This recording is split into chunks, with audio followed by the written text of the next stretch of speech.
Hello, hello, et bienvenue dans ce tout nouvel épisode des Confessions d'une fille banale. Pour ce tout nouvel épisode de mon podcast, j'ai décidé de vous parler des dérives du développement personnel. Alors, si vous écoutez régulièrement mes podcasts, ou si tout simplement vous regardez mes réseaux sociaux, mon Instagram, mon TikTok, peut-être que ce thème va vous surprendre. Pourquoi? Parce que j'ai un profil très développement personnel. J'ai déjà lu moi-même plein de livres de développement personnel. Même mon discours sonne très développement personnel. C'est vrai que je suis très dans la motivation, je suis très dans le passe à l'action, tu peux le faire. Je suis très dans ce discours-là. Donc ça peut un peu vous surprendre que je parle aujourd'hui des dérives du développement personnel. Pourquoi je tenais à parler de ça? Parce que je considère qu'on doit toujours avoir un esprit critique. Quand on pousse quelque chose, quand on dit le positif de quelque chose, je trouve que c'est très important d'aussi dire le négatif. Parce que sinon, ça nous fait tomber dans une sorte de pensée qui est unilatérale et qui nous fait croire qu'il y a une seule façon de voir les choses, une seule façon de penser, une seule façon de faire. Et ça, c'est quelque chose que je n'aime pas du tout, c'est quelque chose que je ne veux pas véhiculer comme message. Et c'est pourquoi je veux vraiment vous parler des dérives du développement personnel. Alors dans ce podcast, je vais vous parler de toutes les dérives, de la définition, de ma définition du développement personnel. Comme d'habitude, je vais vous parler de mon rapport avec le développement personnel. Puis je vais finir par vous parler de comment éviter de tomber dans les dérives du développement personnel. Alors si votre podcast vous intéresse, je vous laisse écouter, j'espère que vous allez kiffer. Enjoy! Alors déjà, le développement personnel, c'est quoi? Déjà, je pense que vous en avez tous déjà plus ou moins entendu parler. Je pense que c'est pas une notion qui vous est inconnue. Mais c'est vrai que c'est quoi concrètement le développement personnel? Alors le développement personnel, dans sa définition, selon sa définition, c'est un ensemble de pratiques qui appartiennent à différents courants de pensée qui ont pour but l'amélioration de la connaissance de soi, de la valorisation des talents et du potentiel, de l'amélioration de la qualité de vie, de la réalisation des aspirations et de ses rêves. Là, je vous ai lu la définition. Donc du coup, pour le vulgariser et pour le dire à ma façon, le développement personnel, c'est vraiment des techniques, des pratiques qui nous aident à améliorer notre vie, nos relations sociales, notre réussite, énormément aussi notre réussite, qui nous aident à devenir la meilleure version de soi-même, une meilleure personne, toujours plus riche, toujours plus belle, toujours plus forte.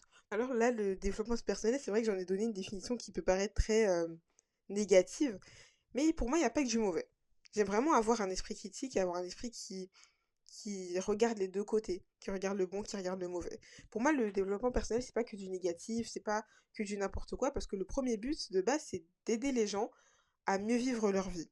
Je sais que ça paraît très fou de dire ça, parce que la vie, c'est pas censé être quelque chose qu'on subit, mais c'est vrai que parfois, il y a certaines choses qu'on peut subir de manière plus négative par manque de connaissances. On peut tout simplement ne pas avoir les clés nécessaires pour sortir de certaines situations. Et pour moi, c'est là où le développement personnel, il agit. Donc je ne le vois pas comme quelque chose de négatif. Mais malheureusement, c'est aussi quelque chose qui peut devenir par des dérives très négatives. Parce que le développement personnel, ça a beau être de belles choses, ça a beau être de belles promesses. Bref, quoi de plus beau que de dire mon métier, c'est d'améliorer la vie des gens. Mon métier, c'est de faire que telle personne un jour se soit réveillée et qu'elle soit devenue milliardaire. Quoi de plus beau que dire ça? Mais le problème, c'est que le développement personnel, c'est aussi un marché. Et c'est surtout un marché très juteux. C'est un des marchés qui connaît le plus fort développement, surtout depuis les crises du Covid-19. C'est un marché qui a connu une grande expansion en France, mais aussi dans le monde. Déjà particulièrement aux États-Unis, et la France suit toujours par derrière, mais c'est aussi un marché qui commence à vraiment se développer, notamment chez la jeunesse, et qui commence à atteindre de plus en plus les personnes plus âgées. Et malheureusement, ce qui dit business dit toujours dérive, dit toujours se méfier, dit toujours bien regarder parce que lorsqu'une personne cherche à se faire de l'argent, généralement, les intentions ne sont pas totalement désintéressées. Et c'est là où il faut faire très attention. Pourquoi? Parce que le développement personnel, ça touche à des choses très intimes. Ça touche à des choses très personnelles. Quand on parle de la confiance en soi, quand on parle de l'estime de soi, quand on parle de sa vie et de toutes les choses qu'on peut accomplir, ce sont des choses qui sont extrêmement personnelles. Des relations avec les autres, c'est très personnel. Et le problème, c'est que quand on met toutes ces choses très personnelles, pardon, à un business, qu'on le confie à des gens dont c'est le métier, moi, je trouve qu'il faut faire très attention. Il faut faire très attention, il faut avoir un esprit très critique, parce que les esprits critiques, ça nous permet aussi de ne pas tomber dans n'importe quoi. Le développement personnel de nos jours, il a été extrêmement poussé et valorisé par les réseaux sociaux. Je pense que la plupart d'entre nous ont découvert le développement personnel de la part des réseaux sociaux et aussi des livres. Les réseaux sociaux ont vraiment été pour moi l'un des pionniers. on voit que les influenceurs développement personnel ont l'une des meilleures croissances. Ils ont énormément de public, énormément de personnes qui écoutent leurs paroles, qui écoutent leurs dires, comme si c'était loi d'évangile. Alors c'est une expression que je sais qui n'est pas beaucoup connue, mais moi que j'ai toujours dit, comme si c'était loi d'évangile, comme si c'était une parole unilatérale et qu'il fallait écouter à tout prix et qui nous donnerait les clés du bonheur. Le problème, c'est que de plus en plus de personnes se mettent à se lancer dans ça parce que les gens voient tout simplement que c'est un marché qui est très lucratif et que beaucoup de personnes écoutent ce type de contenu-là, que beaucoup de personnes like, commentent, partagent ce type de contenu-là. On sait très bien que pour les personnes dont c'est le métier, bah souvent qu'on y voit quelque chose qui marche et qui fonctionne, ils ont tendance à aussi se lancer dans ça. Du coup, je le vois énormément, je le vois sur YouTube, mais aussi énormément sur TikTok, des vidéos franchement, avec des fonds, limite des musiques, on voit une fille qui limite était toute pauvre dans son coin, et puis d'un coup, elle a découvert le développement personnel, elle est devenue milliardaire, et puis maintenant, elle s'achète tous les sacs de luxe, et elle vit à Dubaï, et elle prend des vols pour aller manger un Kinder. Vraiment des visions qui sont vraiment très idéalisées, et qui sont très poussées aussi dans un sens que je trouve très unilatéral. Et moi, j'ai jamais aimé les choses unilatérales, les choses qui nous donnent un seul courant de pensée. Et l'un des problèmes de ça, c'est que, en fait, t'as l'impression que le développement personnel, il n'y a pas vraiment de professionnel dans ça. Alors ça, c'est ma vision des choses, c'est mon impression. Mais j'ai l'impression que les coachs de développement personnel, ce sont tout simplement, généralement, des personnes lambda qui ont réussi à un peu maîtriser le truc et qui en font leur métier. Pour moi, là, c'est une très grande dérive parce que dès lors où n'importe qui peut te donner un conseil dans un domaine, il faut faire très attention. Parce que moi, si je veux, demain, je me crée un compte développement personnel et pareil, je donne tout ce que les autres veulent entendre à travers mon contenu. Je vous dis, tu veux devenir riche? Lève-toi à 5 heures du matin. Va courir tous les matins pendant 2 heures. Mange bio, bois du thé matcha et là, tu atteindras la clé de la réussite et du bonheur. Je peux avoir ce type de message-là parce que là, bien sûr, je l'ai vulgarisé, je l'ai fait de manière à la limite ridiculisée. Du coup, vous allez vous dire, bah, qui va croire ça? Mais je vous assure que quand c'est très bien fait, parce que pour moi, c'est le cas, bah, tu peux réellement avoir des adeptes, réellement avoir des gens qui suivent tout ce que tu dis et pourtant je n'ai aucune formation. Je ne connais rien de développement personnel. Pourtant j'ai lu plein de livres de développement personnel mais je ne prétendrai jamais pouvoir être coach. Et ça c'est l'un des gros problèmes pour moi du développement personnel actuel. J'ai noté plusieurs dérives au développement personnel. Pour moi l'une des premières c'est le fait que le développement personnel ça a une tendance à faire croire que tout ce qui nous arrive, que notre destin n'est que entre nos mains. Tout ce qui se passe dans nos vies, tout ce que nous avons, toutes les choses qui nous arrivent, en fait, c'est toujours de notre fait. Par exemple, ça nous dit tout le temps de travailler sur nous-mêmes. Si tu n'as pas d'argent, ben, c'est un peu de ta faute. Il faut que tu trouves un moyen de te lever, de sortir cette source de revenus et de devenir milliardaire. Si tu as des problèmes dans ta famille, dans tes relations, ben, c'est aussi ta faute. C'est parce qu'il faut que tu changes ta façon de penser. Il faut que tu changes ta manière d'agir. Et je dis pas que c'est pas bien de faire une introspection avec soi-même. Moi, je trouve ça très bien, les introspections.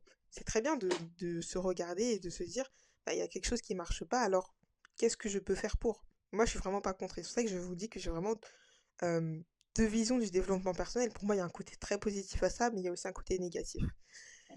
Et du coup, pour moi, je trouve que l'introspection est bien, mais qu'il faut faire attention. Parce que on peut arriver à croire que tout ce qui nous arrive est de notre faute. Et ça, c'est quelque chose qui est très anxiogène. C'est très anxiogène de se dire, bah là, par exemple, socialement, je sais que tout va pas très bien, bah c'est de ma faute. C'est parce que je n'ai pas appliqué telle ou telle technique, parce que je n'ai pas fait ci ou ça. Alors que c'est pas ça être humain. Être humain, c'est aussi plein de choses à laquelle on ne peut rien. C'est aussi plein de choses qu'on ne maîtrise pas. C'est ça la vie, c'est ça être humain. La réalité, c'est que la plupart des choses qui nous arrivent, on ne les maîtrise pas. Et le fait de véhiculer un message comme quoi tout ce qui t'arrive, bah, c'est un peu pas de ta faute, mais en gros, c'est toi qui le maîtrises, c'est toi qui as les clés pour changer, bah, je trouve ça très culpabilisant. Parce que dans la réalité, on n'a pas de vie parfaite. Déjà, personne n'a une vie parfaite. Et surtout, les personnes qui écoutent souvent du développement personnel, bah, ça va être des personnes lambda. On n'a pas de vie parfaite. Du coup, il y a forcément quelque chose bah, qu'on aimerait améliorer chez nous et on se dit, bah, si on l'a pas, bah, c'est de notre faute. Ça, c'est très culpabilisant pour moi. La deuxième dérive du développement personnel que j'ai notée, c'est la quête inatteignable de la perfection. Alors pour moi, c'est l'un des grands trucs qui a été véhiculé sur les réseaux sociaux, c'est cette quête, cette grande quête de la perfection, de la richesse, en fait, limite de la gloire, de tout ce qu'il y a de positif, c'est cette quête qui est devenue vraiment folle. Elle est devenue folle pour moi. Déjà, le développement personnel, encore une fois, ça c'est chacun sa manière de penser, de voir les choses, mais je trouve que ça donne un message qui est très méritocrate. Comme si cette personne a réussi, ben, c'est parce qu'elle, elle s'est bougé les fesses et elle a fait ça. Alors que moi, personnellement, j'ai pas une vision très méritocrate de la vie. Bien sûr que la réussite ou quoi, et encore une fois, je vais parler déjà de ce qu'on appelle réussite, parce que quand on parle de la réussite du développement personnel, c'est très lié déjà à la réussite sociale, mais surtout à la réussite monétaire, hein, parce que ce qu'on appelle les personnes qui réussissent, c'est souvent les personnes qui ont beaucoup d'argent et qui réussissent à faire ces beaux discours-là sur les réseaux sociaux. Mais ça nous donne un message que comme quoi la réussite n'est liée à que ce que l'on va faire. Pour moi, là, je suis pas d'accord. Déjà, j'aime plutôt me comparer aux personnes du monde entier. Je suis désolée, une personne qui vit dans un pays, par exemple en sous-développement, qui n'a pas eu le même accès à l'éducation, qui n'a pas eu le même accès à toutes les choses que nous avons et qu'on considère comme normales, comme banales, elle n'aura pas les mêmes chances que toi. Même si elle se lève à 4 heures du matin et qu'elle boit du thé matcha, cette personne, et moi je t'assure qu'elle n'aura peut-être pas les résultats que toi tu as.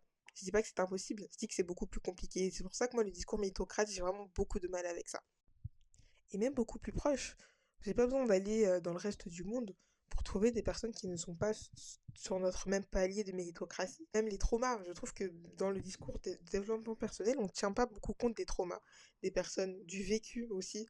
On vient pas tous de pareil. Par exemple, je sais pas, une personne qui a connu des parents très instables, bah, c'est pas aussi facile pour elle de tout quitter pour se lancer dans son projet entrepreneurial que d'une personne qui a eu des parents stables, un environnement stable, et que si cette personne se loupe, ben, elle pourra toujours retourner chez ses parents. C'est pas le cas de tout le monde. Il y a des personnes qui n'ont pas de relation avec leurs parents et qui, si elles se loupent, ben, c'est la rue. Donc c'est pas pareil. On peut pas tous juste scander un concept qui est méritocrate sans même tenir compte de tous les aspects de la vie d'une personne. Et c'est pour ça que pour moi, j'ai quand même du mal avec ces discours-là. Du coup, ça mène à un véritable culte de la perfection. Pour réussir, pour être quelqu'un de validé, il faut être parfait. Ou du moins, il faut donner l'image d'être quelqu'un de parfait parce que, bah, comme je le disais, c'est très mené par les réseaux sociaux. Et sur les réseaux sociaux, on aime beaucoup montrer une image parfaite de soi. On montre quand on est dans de beaux restos, on montre qu'on fait de beaux voyages. Et puis, on fait quelques secondes de nous aussi qui travaillent pour montrer qu'on le mérite, hein, bien sûr, toujours dans ce principe méritocrate. Mais on ne montre pas l'entièreté des choses, on montre pas les sentiments, on montre pas ce qu'on a sacrifié, on montre pas tout ce qui est autour. Et du coup, ça nous mène à un culte de la perfection qui est devenu fou. C'est comme si on devait être parfait, alors que l'être humain, bah justement, c'est les imperfections, c'est ça qui fait nous notre humanité. Ce sont nos erreurs qui font de nous que nous sommes des humains et pas des robots. Et ça mène à une véritable, déjà un culte de la perfection, comme je le disais, mais aussi à un besoin obsessionnel de succès. C'est comme si à la fin de ta vie, tu n'as pas cette source de revenus, tu n'es pas millionnaire, tu n'es pas gérant d'une grande boîte qui a fait succès, que tu as revendu avant tes 30 ans, ben t'es un raté. Alors que non, je suis désolée, il y a des personnes qui ont envie de mener des vies simples, il y a des personnes qui ont envie juste d'avoir un emploi de bureau, et même ça c'est un truc que j'entends énormément, genre qui te disent, j'ai vraiment vu un TikTok, en gros, qui disait très clairement, si tu es une personne et que tu travailles pour quelqu'un d'autre, entre guillemets, que tu es employé, bah, c'est que t'as rien compris. Bah ouais, parce que l'argent, tu le donnes à quelqu'un d'autre. Je suis pas en train de dire, oui, le fait de travailler pour quelqu'un d'autre, c'est l'idéal. Mais il y a des personnes qui veulent juste des boulots simples, qui veulent un métier de bureau, rentrer et voir leur famille. Mais le développement personnel, ça te donne un discours qui est vraiment, vraiment comme si tout devait être basé sur le succès. Tu n'as pas le succès financier, tu n'es rien. Et je trouve que ça pousse aussi à une énorme focalisation sur soi. Je trouve que le développement personnel, c'est aussi parfois un grand culte de l'égoïsme. Il y a cet aspect de oui, il faut toujours se mettre en premier, être le main character de sa vie. Mais le problème, c'est que des fois, en fait, on pousse les gens à devenir très égoïstes. C'est comme si toutes les interactions qu'ils faisaient devaient toujours découler à un bénéfice personnel. Et des fois, on passe un petit peu à côté bah, de la simplicité des choses, en fait, de la simplicité des relations, la simplicité de tout, on la perd parce que on doit toujours avoir un objectif derrière. On doit toujours, grâce à cette interaction-là, obtenir quelque chose. Et je trouve ça vraiment fou parce que c'est poussé à l'extrême dans certains cas, bien sûr pas toujours, mais je trouve que c'est vraiment très accentué dans le développement personnel et moi personnellement ça me fait peur hein, de me dire qu'on vivra bientôt peut-être dans un monde où tout le monde pensera d'abord à soi. Enfin, je suis désolée, mais pour moi c'est pas un message que je vais soutenir et que je peux soutenir dans le développement personnel. De plus, ça pousse aussi énormément à la comparaison constante. Le développement personnel, alors là je parle vraiment plutôt dans le côté business de la chose, parce qu'il y a aussi un côté du développement personnel qui est beaucoup plus, vous voyez, tout ce qui est trauma, tout ce qui est anxiété sociale, etc. D'ailleurs, c'est vraiment plus le côté business du développement personnel que je vise dans ce podcast-là, dans la globalité, même s'il n'y a pas que. Mais ça mène aussi à une comparaison constante. C'est humain de se comparer, je suis d'accord. On est comme ça depuis qu'on est enfant, déjà on nous compare, du coup on apprend que la comparaison est normale. Mais je trouve que parfois c'est poussé à l'extrême. On va prendre comme exemple de grands leaders type Bill Gates ou les créateurs de telles grandes et grandes entreprises. Et du coup, on va vous dire, bah, limite, faut que tu sois le meilleur, je sais pas comment l'expliquer. Faut que tu sois comme lui, sinon c'est pas bien. Du coup, tu vas te mener à te comparer constamment et ça peut avoir des conséquences qui sont hyper négatives. C'est comme si tu devais, toi, avoir monté ton entreprise, toi, avoir fait ci, toi, avoir fait ça. Et du coup, si tu l'as pas fait, bah, tu te compares aux autres et je trouve que ça devient hyper malsain. C'est quoi la conséquence de tout ça? Et que ça peut énormément développer des complexes. Bah oui, si on te pousse à te comparer, on te pousse à croire que si tu n'as pas telle ou telle chose, c'est parce que tu n'as pas assez à travailler pour, c'est parce que tu n'as pas fait les choses pour. Bah, du coup, ça développe des complexes. Si toi, tu te lèves et que tu remarques que tu n'as pas l'argent qu'a un tel sur les réseaux sociaux, bah, tu te finis par être complexé par cette chose-là. Ça peut aller beaucoup plus loin, parce que là, bien sûr, je sais que ça peut paraître très abstrait, mais tu sais, cette comparaison constante et ce fait de se dire, il faut que j'ai ça, parce que c'est comme ça, pour être quelqu'un de bien, de validé, il faut que j'ai cette richesse-là, et toi tu te rends compte que tu l'as pas, parce que la plupart des gens ne sont pas riches, en fait, c'est la normalité. Mais le développement personnel peut nous faire croire que bah, c'est pas la norme, en fait, que ce sont tous des ratés, tous ceux qui ne sont pas riches et millionnaires avant leurs 30 ans sont des ratés. Et du coup, ça peut pousser bah, à des complexes, ça peut pousser à la tristesse, à un énorme sentiment de culpabilité, et même parfois, dans les cas les plus extrêmes, là je parle vraiment de cas plus extrêmes, à des dérives qui sont totalement sectaires. Ça, je le vois notamment aux États-Unis, mais je trouve que ça se développe aussi et que ça commence vraiment à arriver en France.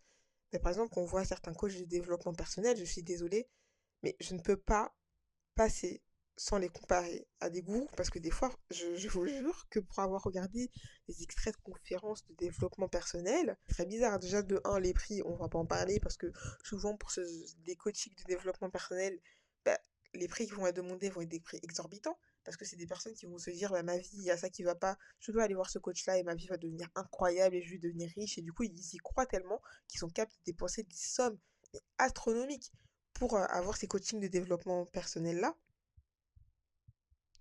Pour moi, oui, ça peut mener à des dérives sectaires. Franchement, enfin, regarder les coachs américains, des trucs comme ça, enfin, c'est impressionnant et j'ai l'impression que ça choque personne. J'ai l'impression que personne ne voit que, bah, que c'est poussé à l'extrême. Des conférences avec des gens en pleurs, à genoux, qui crient, etc. Ils leur font répéter des phrases. Oui, je me lèverai, je ferai ça et je deviendrai ça. Franchement, c'est l'impression que ça sort de l'entendement et que ça semble choquer personne à part moi. Enfin, à part moi, peut-être pas, mais du moins que ça semble pas assez. Et pourquoi ça me touche particulièrement ces histoires de coachs qui pratiquent parfois, hein, pas tous, hein, je précise encore une fois que je ne dénonce pas tous les coachs de développement personnel, hein, mais certains qui ont des pratiques plus que douteuses, c'est parce que le développement personnel, ça touche des choses très intimes, ça touche des choses très personnelles, ça touche surtout des complexes, et ça touche vraiment des choses avec lesquelles pour moi on ne devrait jamais jouer. Enfin, pour moi, ça exploite d'un certain côté la misère humaine, la misère émotionnelle, la misère financière. C'est sur toutes ces choses que se base le fondement de leur business. Et moi, c'est vrai que j'ai beaucoup de mal avec ça. Parce que c'est pas des gens qui vont bien émotionnellement, physiquement, etc., qui vont donner de grandes sommes pour aller dans ces trucs de développement personnel. Donc, c'est des personnes qui sont dans le besoin de quelque chose. Et l'exploiter, pour moi, j'ai vraiment du mal. Et encore une fois, je répète, je ne parle pas de tous les coachs de développement personnel, je ne parle pas de toutes les personnes qui font du développement personnel. Je tiens vraiment que vous compreniez ça et que je suis en train de doser mon propos pour ne pas mettre tout le monde dans un même sac, parce que moi-même, je n'aime pas être mis dans un sac. Mais en tout cas, il faut vraiment faire très attention parce que tout le monde n'est pas bien intentionné. C'est pas parce qu'il y a de beaux titres et qu'il y a de soi-disant de grands résultats. Oui, grâce à ce coach, j'ai fait ci, j'ai fait ça et maintenant je suis milliardaire, que c'est la réalité. Je vous encourage en tout cas à faire très attention. Alors rapidement, je vais vous parler de mon rapport avec le développement personnel. J'ai parlé plus que prévu, donc là je vois que j'ai pas mal de temps d'enregistrement. Alors, qu'est-ce que je pense du développement personnel, moi, de manière totalement personnelle, et de manière... enfin, je vais vraiment donner mon avis, quoi. Alors, ça peut paraître contradictoire avec tout ce que je viens de dire, mais moi, je considère qu'il y a du positif dans le développement personnel. Mais bien sûr, il y a aussi du négatif. Le positif, c'est que bah, ça aide des gens. Franchement, je peux pas nier, ça aide des gens. Il y a des gens ont atteint certains trucs grâce à ça, des gens qui ont pris confiance en eux grâce à ça. Il y a des gens qui ont débloqué certaines situations sociales, certaines situations économiques, certaines situations, etc., etc., grâce au développement personnel. Moi, je trouve que ça peut être très positif quand c'est pris avec un très grand sens critique, quand c'est pris aussi avec une très grande attention. Faut faire attention, on ne prend pas des conseils de n'importe qui, et qu'on ne prend pas aussi tout et n'importe quoi. Des fois, on est perdu avec tous les conseils développement personnel qu'on entend sur les réseaux sociaux, on prend tout et on essaie de tout mélanger, de tout faire à la fois. Quand c'est très dosé, quand on, quand, ouais, quand on y va doucement, qu'on se remet pas totalement en question aussi, de se dire bah ma vie est horrible, il faut que je la change. Aussi quand on n'est pas dans enfin qu'on tombe pas dans une envie constante de changement. Parce que quand on est dans un truc de la meilleure version de soi-même, parce que ça je l'entends tellement sur les réseaux sociaux et ça m'énerve, franchement ça m'énerve, soit la meilleure version de toi-même. Parce que du coup ça pousse à croire qu'on n'est jamais assez bien en fait. Bah ouais, la meilleure version de toi-même c'est quoi en fait? Ça c'est une vision qui est très idéalisée, souvent qui est liée à l'argent notamment. Et c'est quoi l'admiration de soi-même? Constamment, on doit chercher à devenir quelqu'un d'autre, devenir quelqu'un de meilleur selon nos critères, surtout selon les critères du développement personnel. Moi, je suis pas très d'accord avec ça. C'est pour ça que je dis que oui, développement personnel, oui, mais avec une très grande attention, selon moi. Pour finir ce podcast, je vais vous donner mes petits conseils. Alors encore une fois, je le répète, c'est pas parole d'évangile. Ce n'est que moi, une simple podcasteuse qui je vous parle et qui vous donne des petits conseils pour faire attention et pour éviter ces dérives du développement personnel pour pouvoir le prendre parce que je suis pas en train de vous dire éloignez-vous absolument du développement personnel, c'est affreux, c'est horrible. Je vous le dis encore une fois, vous pouvez bien sûr prendre des choses, prendre le goût, le bon du développement personnel, mais faire très attention. Et pour éviter de tomber dans ces dérives, j'ai quelques conseils. Alors, mon conseil, ce serait quoi? Ce serait déjà de ne pas passer son temps dans une constante introspection. Voilà, se remettre en question, c'est bien. Mais quand se remettre en question est quotidien, c'est tout le temps, se remettre en question, il s'est passé ça, c'est peut-être de ma faute, c'est parce que j'ai fait ci, j'ai fait ça, pour moi, ça devient très toxique. Et on ne devrait pas passer son temps et sa vie dans une complète introspection, parce que ça aussi, ça mène à une très grande focalisation de soi aussi, toujours penser qu'à soi, se remettre soi en question, bah, ça peut devenir très toxique et je conseillerais de ne pas le faire. Deuxième conseil, ce serait de ne pas investir tout son temps et énormément de son argent, même beaucoup tout simplement de son argent, dans le développement personnel parce que, encore une fois, euh, voilà, dès que quelque chose commence à vous prendre énormément de place dans votre vie, quelque chose qui pour moi est aussi peu scientifique, etc., faut faire très très attention. Voilà, si vous voyez que ça commence à prendre énormément d'argent et de temps dans vos vies, je vous conseille quand même de mettre un petit frein dessus parce que ça peut tomber vers une très grande dérive. Le troisième conseil, ce serait de ne pas entrer dans cette course constante avec vous-même et avec les autres d'ailleurs. Voilà, ce truc de toujours devenir la meilleure version de soi-même, ce truc de pour réussir ma vie, il faut que j'atteigne ce palier d'argent-là, il faut que j'atteigne ci avant tel âge. C'est tellement toxique et je vous conseille de vraiment pas entrer dans ça parce que ça peut vraiment vous mener à des choses très négatives, à des complexes, à toutes ces choses-là qu'on ne montre pas bien sûr dans le développement personnel par la suite. Mais je vous conseille de faire vraiment très très attention avec ça.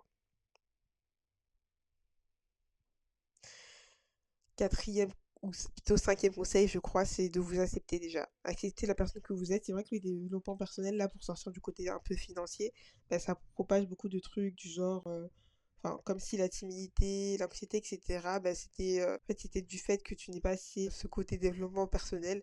Moi, je dis non, il y a aussi des choses qui sont innées, il y a aussi des choses qu'on ne soigne pas forcément, il y a aussi des choses qu'on ne peut rien y faire. Et moi, je vous conseille de premièrement vous accepter, bien sûr, de si vous le voulez, si vous en ressentez le besoin de faire un travail sur vous-même. Mais la première chose à faire, c'est vraiment de s'accepter. Je vous assure que c'est comme ça que vraiment vous allez trouver une plus grande paix, je dirais. Et le dernier, c'est bien sûr de ne pas faire confiance à n'importe qui sur les réseaux sociaux. C'est pas parce que la personne a une belle tête, qu'elle a beaucoup d'abonnés, que vous devez prendre ses paroles et ses conseils, ce qui est très drôle, sachant que je suis en train de vous donner un conseil comme parole d'évangile. Il faut toujours avoir un esprit très critique, très ouvert, toujours prendre plusieurs avis. Parce que ce que vous pensez aussi, il faut pas l'annuler, il faut pas vous dire ouais, bah, si cette personne dit ça, c'est que c'est vrai. Avoir un esprit très critique et faire très attention de qui vous écoutez. Et voilà, voilà, c'était tout pour ce podcast sur les dérives du développement personnel.